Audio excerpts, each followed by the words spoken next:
मैं नेहा जैन, सह आचार्य भूगोल, श्री प्रताप सिंह भारत राजकीय स्नातकोत्तर महाविद्यालय शाहपुरा भीलवाड़ा।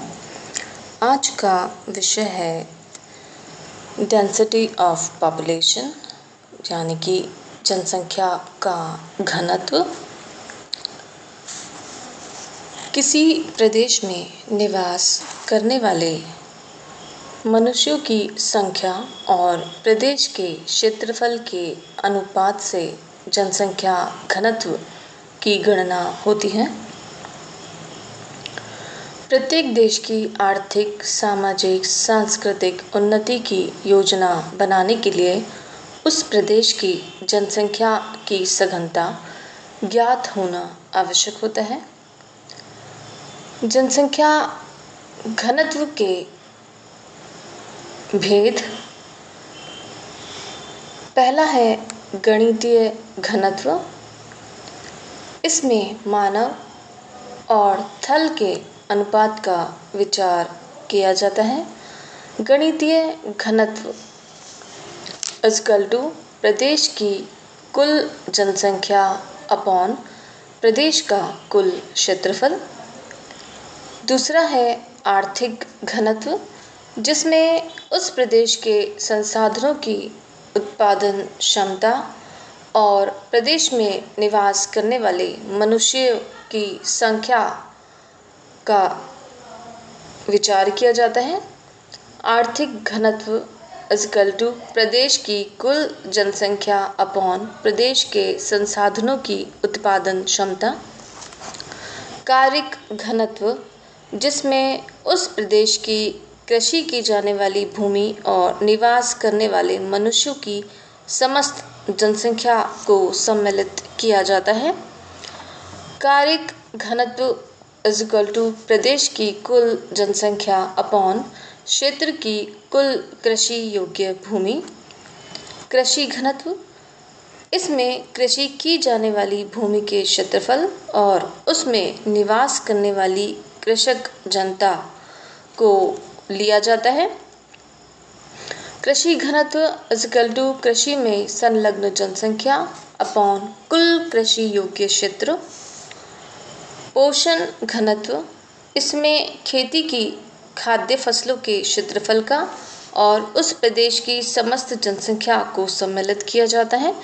पोषण घनत्व = कुल जनसंख्या अपॉन खाद्यान्न फसलों के अंतर्गत क्षेत्रफल। विश्व में प्रत्येक प्रकार के जनसंख्या घनत्व का उपयोग अलग अलग उद्देश्यों की पूर्ति के लिए किया जाता है।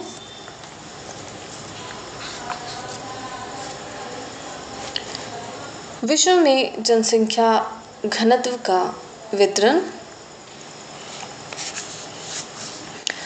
विश्व में जनसंख्या घनत्व के वितरण का अध्ययन करने के लिए संपूर्ण विश्व को 5 भागों में बांट सकते हैं।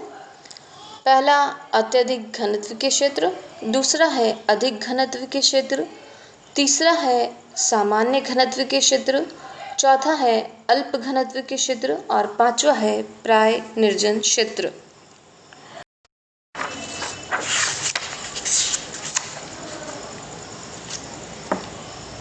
एशिया, यूरोप और अफ्रीका महासमूह क्षेत्र में सघन जनसंख्या मिलती है, जहां स्वास्थ्यकर जलवायु, उपजाऊ मिट्टी, पर्याप्त वर्षा, सिंचाई की सुविधा, खनिज संपत्ति की प्रचुरता मिलती है। वहां पर जनसंख्या की सघनता अधिक होती है।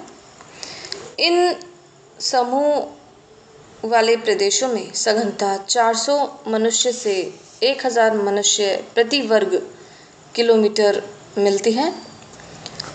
पूर्वी एशिया में पूर्वी चीन और जापान की जनसंख्या की सघनता औसतन 300 मनुष्य प्रति वर्ग किलोमीटर से कुछ अधिक है।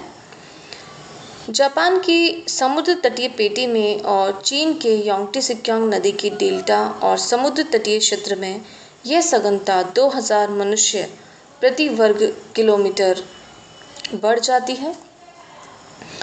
भारत में औसत जनसंख्या का घनत्व 300 मनुष्य प्रति वर्ग किलोमीटर है, लेकिन गंगा के डेल्टा क्षेत्र और केरल में यह घनत्व 700 मनुष्य से भी अधिक बढ़ जाता है। पश्चिमी यूरोप में सघनता 300 मनुष्य प्रति वर्ग किलोमीटर है, जैसे कि बेल्जियम और पूर्वी ब्रिटेन में। संयुक्त राज्य अमेरिका के न्यू जर्सी और मैसाचुसेट्स राज्य में भी सघनता लगभग 300 मनुष्य प्रति वर्ग किलोमीटर मिलती है। नगर और समीपवर्ती प्रदेशों में ये सघनता और भी अधिक हो जाती है। Tokyo, Shanghai, Hong Kong, Kolkata, Mumbai में यह सघनता 3500 मनुष्य प्रति वर्ग किलोमीटर से भी अधिक मिलती है। यूरोप की औद्योगिक पेटी में यही नगरों की सघनता में 2500 व्यक्ति प्रति वर्ग किलोमीटर अधिक हो गई है। Tokyo, New York, London, Chicago, Berlin, Paris, Moscow आदि में जनसंख्या का घनत्व 3500 मनुष्य प्रति वर्ग किलोमीटर से अधिक है। संयुक्त राज्य अमेरिका का उत्तरी पूर्वी भाग बड़े नगरों का क्षेत्र है। इंडोनेशिया के जावा द्वीप में और नील नदी की घाटी में 600 मनुष्य प्रति वर्ग किलोमीटर से भी अधिक घनत्व मिलता है। जावा के ऊंचे घनत्व का कारण वहां की उपजाऊ मिट्टियां और नील नदी की घाटी में ऊंचा घनत्व सिंचाई की सुविधाओं के कारण है। दूसरा है अधिक घनत्व के क्षेत्र। अत्यधिक घनत्व के क्षेत्रों में तथा सामान्य घनत्व के क्षेत्रों के मध्य बाहरी किनारों पर इस वर्ग के जनसंख्या घनत्व वाले क्षेत्र स्थित हैं। इनमें 100 से 200 व्यक्ति प्रति वर्ग किलोमीटर धरातल पर निवास करते हैं। यूरोप के औद्योगिक क्षेत्रों के समीपवर्ती कृषि प्रदेश, उत्तरी अमेरिका के औद्योगिक प्रदेश, भूमध्य सागर के सहारे तुर्की, सीरिया, इजराइल, फिलिस्तीन, अल्जीरिया, ट्यूनीशिया, मोरक्को तटीय प्रदेश, इराक की दजला फरात घाटी, अफ्रीका में गिनी की खाड़ी का तटीय प्रदेश इसमें सम्मिलित हैं, जहाँ पर अधिक घनत्व मिलता है। तीसरा है सामान्य घनत्व के क्षेत्र। ऐसे भूभागों में जनसंख्या का घनत्व 10 से 100 व्यक्ति प्रति वर्ग किलोमीटर मिलता है। इनमें अधिकतर निर्वाह प्रकार की कृषि होती है।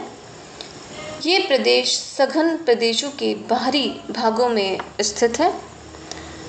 87 डिग्री पश्चिम और 100 डिग्री पश्चिम देशांतरों के बीच में मध्य संयुक्त राज्य America, Spain, Balkan, Turkey, Siberia में ट्रांस साइबेरियन रेलवे की संकरी पेटी, अल्जीरिया, नाइजीरिया, म्यांमार, मलेशिया, उत्तरी कोरिया, चिली, ब्राज़ील के समुद्र तटीय प्रदेश इसी प्रकार के प्रदेश हैं।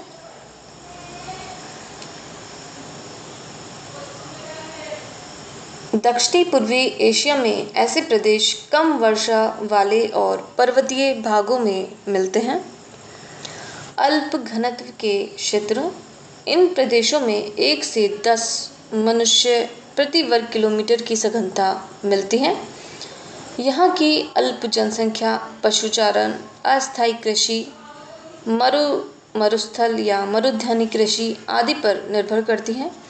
सूडान, ईरान, इराक, पश्चिमी साइबेरिया, उत्तरी अर्जेंटीना, बोर्नियो, मेडागास्कर, संयुक्त राज्य अमेरिका का पर्वतीय भाग इसी प्रकार के प्रदेश हैं। यूरोप के उत्तरी भाग में शीत वन प्रदेश और एशिया के मरुस्थलीय प्रदेश और पर्वतीय प्रदेश भी अल्प सघनता के प्रदेश हैं। प्राय निर्जन क्षेत्र। इस भूभाग में सघनता 1 व्यक्ति प्रति वर्ग किलोमीटर से भी कम मिलती है। भूतल के 70% भाग में जनसंख्या का घनत्व 1 मनुष्य प्रति वर्ग किलोमीटर से भी कम है। पृथ्वी के विशाल क्षेत्र इस प्रकार के निर्जन क्षेत्र हैं। अंटार्कटिका महाद्वीप पूर्णतः निर्जन है।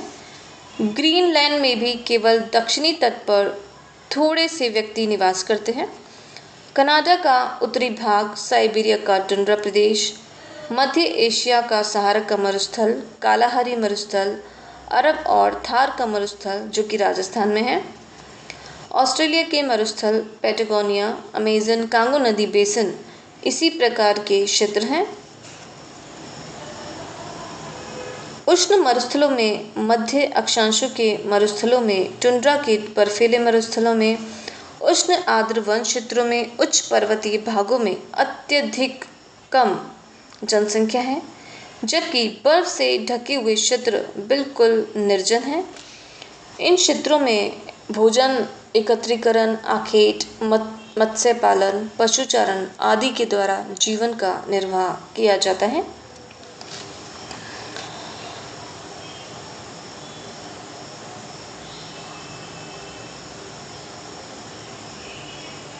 इन प्रदेशों में जनसंख्या घनत्व की विशेषताओं के कारण और वहाँ के प्राकृतिक वातावरण की भिन्नताओं के कारण आर्थिक, औद्योगिक क्रियाएं, समाज व्यवस्था प्रणाली और ऐतिहासिक पृष्ठभूमि और राजनीति सभी क्षेत्रों की भिन्न भिन्न है, जिसके कारण घनत्व भी भिन्न भिन्न पाया जाता है।